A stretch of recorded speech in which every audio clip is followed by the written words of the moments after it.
the 2026 NFL Draft, the Los Angeles Rams select Ty Simpson. Being the team that takes this quarterback, do they see something here that the rest of us don't know?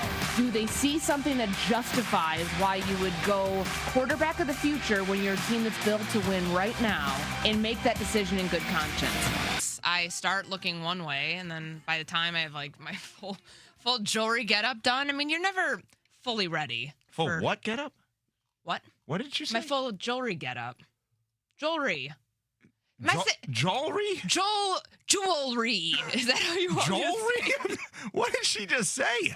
Jewelry. All right. Better than when I said itinerary. Oh, yeah. Well, I think jewelry is just your Chicago accent. Itinerary, you don't actually know the word. I didn't know how to say it, so. Yeah. it's proper. Okay. So, by far, the most talked about pick in the NFL draft was number 13 overall, Ty Simpson, LA Rams quarterback out of Alabama. You and I went back and forth on this yesterday. Go back on the podcast and listen as to whether or not McVay was in on it, whether he knew about it, whether he wanted it, why he was upset post-draft, what your point became and was maybe he's in on a QB development plan, but maybe not on that quarterback specifically. Well, kudos, Amber and Ian, weeknights here, 7P to 10P Eastern Time on ESPN Radio, because they had Ty Simpson on, LA Rams quarterback. And Ty Simpson revealed something huge about this process to Ian in a question he asked him about wanting to keep this whole thing quiet and secret meetings with Sean McVay. Here is what Ty Simpson had to say about the Rams wanting to keep it quiet and the secret meetings with Sean McVay.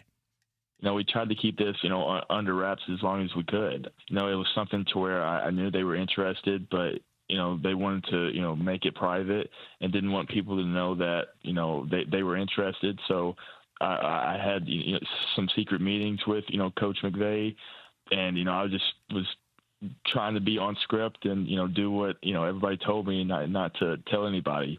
So, it was something to where I knew that they were interested. I just didn't know when. And then, sure enough, I had a lot of confidence in myself, and that's why I decided to come out. If it wasn't them, I felt like that it was going to be somebody else. Okay, so secret meeting, keeping it under wraps, right? That's pretty significant, but there's more, okay? So what happened in that meeting? Here is Ty Simpson, Amber and Ian, 7P to 10P Eastern Time on ESPN Radio, talking about his first meeting with Sean McVay. No, it was great. We met at the facility, and it was something to where we just talked for hours and hours, and it was just football. It was just straight football.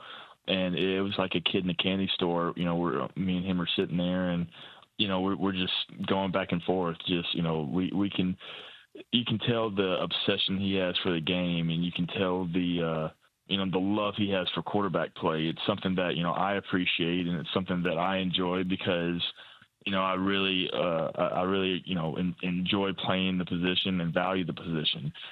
So, being with him and then getting to know him and then just, seeing a little bit of, how I would get coached if I was, fortunate enough to go there was something that, I couldn't have asked for a better situation. So are we putting this to bed finally? I think you have to now because. No, you have to. I'm on board with everything he just said. Go ahead. I think it's a really cool thing that we didn't know about this until Ty Simpson reveals this on Amber and Ian, because it shows you that all that Sean McVay was saying in the pre-draft process was BS. When he's telling people, like, you've done more homework on him than I have. Clearly, he was doing his homework the entire time. You are going to say things like that to try to create a diversion, but there was very little smoke around the Rams and Ty Simpson until the start of draft week. And I think the rest of the league looked at this and they weren't exactly sure what to believe about, could the Rams really get him at 13? Would they really take this quarterback? We thought that there was a pretty significant gap between where Fernando Mendoza and Ty Simpson would go. Is he even a first-round pick? Those are questions that we had all last week. But to hear from Ty Simpson about the meetings, hours and hours he spent on the phone with Sean McVay, of getting to learn him, of Sean McVay taking his time in the pre-draft process to vet this quarterback to know he's the right QB to bring into his system. The succession plan for a good team that doesn't need a quarterback right now, but needs one down the line, is what we're seeing play out in real time. I just would like to know then, what was Sean McVay so perturbed about last Thursday? Because something's not adding up. Because the way he spoke about what happened on Thursday, how his poker face looked just awful, looked like something was bothering him. If not for Ty Simpson, then what was it? Well, I don't know that that's going to be revealed. That to me, like. But what if it's real life stuff? Yeah, he's not going to reveal that, and nor should he. That's not our business. That would be very valid. But is it another? I'm wondering, is there another football thing that we don't know about? Because if it's clearly not at all related to this, because the way that Ty Simpson talked about building that relationship with Sean McVay in the pre-draft process, you don't take a quarterback 13th overall if you don't believe in it. So then let's go through a series of questions here. Okay, question and answer on this. Do you believe that Sean McVay is in on Ty Simpson?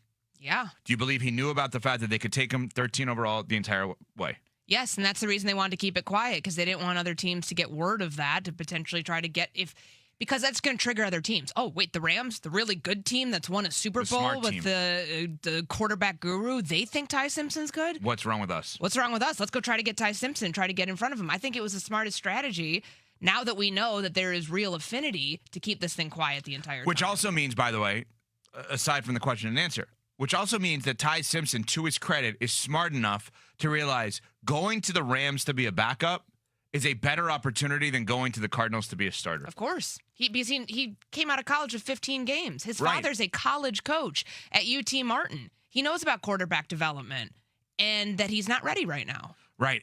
But I don't know that everyone would have operated that way. How many people out there would have said, wait a minute, Team X is going to give me a chance to start right away. I'm going to Team X. And he didn't do that. See, the more and more I think about this, the more I think this is going to work big for a long time. Son of a ball coach, though, I feel like you've got to know, if you're not ready, getting out there before you're ready is only going to torpedo your career. But if you're not ready, why are you going? Because you could counter with that too, though, Courtney. I mean, he was at Alabama since 2022. I think he had done everything that he could do there, and he knew that he had the potential to be a first-round pick. To go be a first-round pick, he wouldn't have started for the Cardinals either. Let's be clear about that if he was drafted. There's no team right now. Whoa. No way. There's no team right now that would start him. I think he would have absolutely had a shot to start for the Cardinals. I do not. If they drafted him, if they traded up and got him, you don't think there would have been a chance he started? If they would have traded back into the first round to get him, absolutely not. I disagree with you. 100% vehemently disagree with you on that. I think he would have had a chance to start, if not game one, within the first 5 games. Now, he may not. He's going to be lucky if he has a chance to start within the first 5 years. This is what I think he's going to view this as. I'm potentially going the Mahomes succession plan. Like Mahomes with Alex Smith. 1 year, play 1 game, maybe, I don't know, maybe more, maybe less. Matthew Stafford's in year 18. They've got to manage his reps, but all of this leads me to believe that he is in the best possible spot that he could have ever landed with.